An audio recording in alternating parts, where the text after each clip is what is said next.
بہت پہلے سے میں فضل کو سمجھا رہا تھا. جو حادثہ برامکی کے ساتھ پیش آیا اس کی طرف بھی اسے توجہ دلائی. کہا بھی تھا اس خلیفہ کے ساتھ نہ رہو.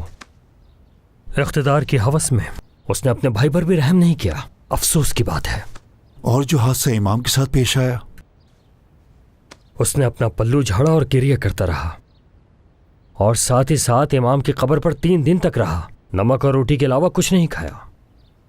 اور تمہارے بھائی کے قاتلوں کو مار دیا، ہرسما کو بھی مار دیا، اور اس کے بعد فضل پر الزام لگایا کہ امور خلافت میں اس نے جھوٹ بولا ہے اور بغاوت کا سبب بنا ہے. دیکھیں حضور، مامون نے سبھی کو تخت خلافت کو بچانے کے لیے قتل کروا دیا، اور اسی طرح امام رضا کو بھی، جو خدا والے تھے. انہیں تخت و خلافت اور حاکم و سلطان سے کوئی غرض نہ تھی، بلکہ خود خلیفہ ان سے ملاقات کے لیے جایا کرتے تھے اور ولی عہدی کے لیے انہیں مجبور کر رہے تھے. مجھے امام کے پاس بھیجا تھا، اور میں وہاں امام کے کرامات اور معجزات دیکھ کر حیران اور پریشان تھا.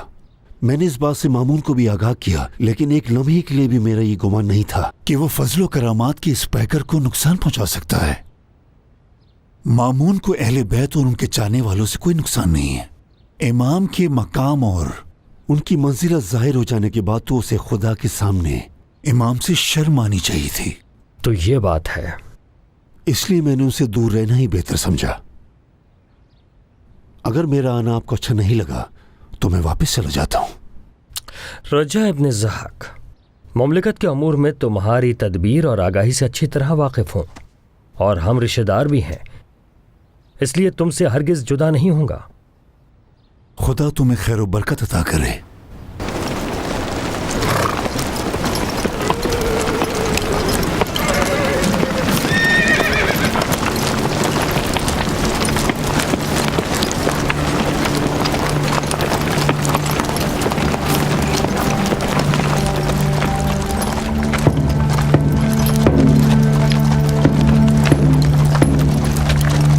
آخر تمہیں ہوا کیا ہے میرے بھائی عبداللہ؟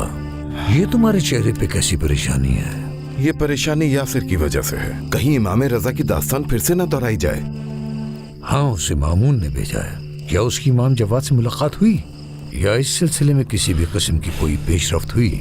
تم نے یہ بات امام کو بتائی؟ بتایا تھا انہیں. تو پھر میرے بھائی اس کے جواب میں امام نے کیا فرمایا؟ میں نے انہیں کہا کہ وہ یہاں سے کہیں دور چلے جائیں، مگر یہ بات قبول نہیں کی انہوں نے. وہ خوفزدہ تھے. امام نے فرمایا، ڈرو مت، میں اس کی امان میں ہوں. اللہ اکبر! کیا انہوں نے ایسا کہا؟ جی بالکل.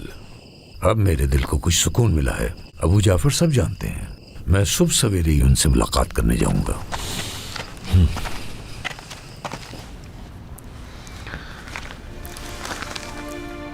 مامون کا خط آیا ہے، مجھے بغداد بلایا ہے. یہ عیار و مکار خلیفہ آخر آپ سے چاہتا کیا ہے؟ چاہتا ہے کہ اپنی بیٹی کی شادی مجھ سے کر دے. اے میرے مولا، میرے بھتیجے، میرے سید و سردار، اس نے آپ کے بابا اور آپ کے چچاؤں کو ایک کے بعد ایک زہر دے کر انہیں شہید کیا تھا، تو کیا اس کے باوجود آپ پیشکش قبول کریں گے؟ آپ میرے لیے پریشان ہیں چچا جان. میرے مولا، میں آپ کے لیے پریشان نہ ہوں تو اور کس کے لیے پریشان ہوں؟ میرے مولا دیکھیے، میری تو اب عمر ہو چکی ہے، کہیں یہ نہ ہو کہ یہ آپ کی اور میری آخری ملاقات ہو. خدا آپ کو طویل عمر عنایت کرے چچا جان. جس طرح آپ نے مجھے دیکھا، میرے فرزند کا بھی دیدار کریں گے. افسوس، صد افسوس مولا، ایسی زندگی کا کیا فائدہ کہ خدا کے نیک بندے دنیا سے جاتے رہیں اور میں انہیں اپنے سامنے جاتا دیکھوں. ہم خدا کی جانب سے اس کی امانت کے امین ہیں، وہ امانت جسے پہاڑوں نے بھی قبول کرنے سے انکار کر دیا. خدا نے ہمیں اس امانت کو حمل کرنے کے لیے انتخاب کیا. آپ کہتے ہیں کہ ہم اسے چھوڑ دیں؟ خدا کی پناہ میرے پیارے بھتیجے، میرے عزیز، میں کس طرح آپ کے بغیر اس دل کو سنبھالوں؟ خدا کی قسم میں تنگ آ چکا ہوں اس طرح کی خبروں سے. روز ایک نئی خبر ملتی ہے اپنے عزیزوں کے قتل کی. چچا جان، آپ پریشان نہ ہو، میں جلد ہی آپ کے پاس لوٹ آؤں گا. خدا کی قسم، میرے جد